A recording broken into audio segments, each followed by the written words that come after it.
আজ সৌদি আরব সহ মধ্যপ্রাচ্যে উদযাপন করা হবে পবিত্র ঈদ উল ফিতর। পবিত্র ঈদ উল ফিতরের সবচেয়ে বড় জামাত হবে মক্কার পবিত্র কাবা ঘরে। সৌদি আরব থেকে MY আলাউদ্দিনের প্রতিবেদন। ঈদ উল ফিতরের তারিখ ঘোষণার সাথে সাথেই সৌদি আরব, আরব আমিরাত, বাহরাইন, ওমান, কুয়েত ও কাতার সহ সর্বত্র বইছে ঈদের আনন্দ। এর আগে বুধবার সৌদির আকাশে শাওয়াল মাসের চাঁদ না দেখা যাওয়ায় শুক্রবার ঈদ উল ফিতরের তারিখ ঘোষণা করেন দেশটির সুপ্রিম কোর্ট। গতকাল আমাদের সবারই মন খারাপ ছিল যে রমজান চলে যাচ্ছে, মনের মধ্যে একটা আফসোস থেকে যাচ্ছিল। যদি একটা রোজা হয় আলহামদুলিল্লাহ, সেটা আমরা পেয়ে গেছি। সৌদি আরবে ঈদ উল ফিতরের সর্ববৃহৎ জামাত অনুষ্ঠিত হবে মক্কার পবিত্র কাবাঘর ও মদিনা মসজিদে নববীতে।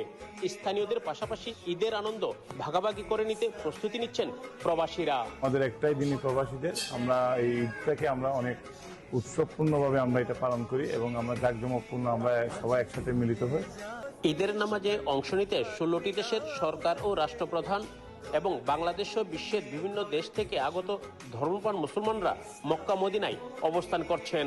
ঈদটা মক্কাতে পালন করছি, এটা একটা খুব বিশেষ একটা অনুভূতি, কারণ এখানে বিভিন্ন দেশ থেকে সারা পৃথিবীর মুসল্লিরা এখানে আসবেন, একই সাথে তাদের সাথে একই কাতারে সালাত আদায় করবো। ঈদের জামাত, লাখ লাখ মুসল্লি। আরবে যারা ঈদ পালন করবেন বিশেষ করে পবিত্র মক্কা এবং মদিনায়, এবং তাদেরকে এবং যারা বিশ্বের বিভিন্ন দেশ থেকে উমরা পালন করতে আসছেন তারা যাতে সুশৃঙ্খলভাবে ঈদের নামাজ অংশগ্রহণ করতে পারে এই বিষয়ে স্থানীয় নাগরিকদের এবং যারা প্রবাসী আছে তাদের সহযোগিতা কামনা করেছেন এখানকার প্রশাসন।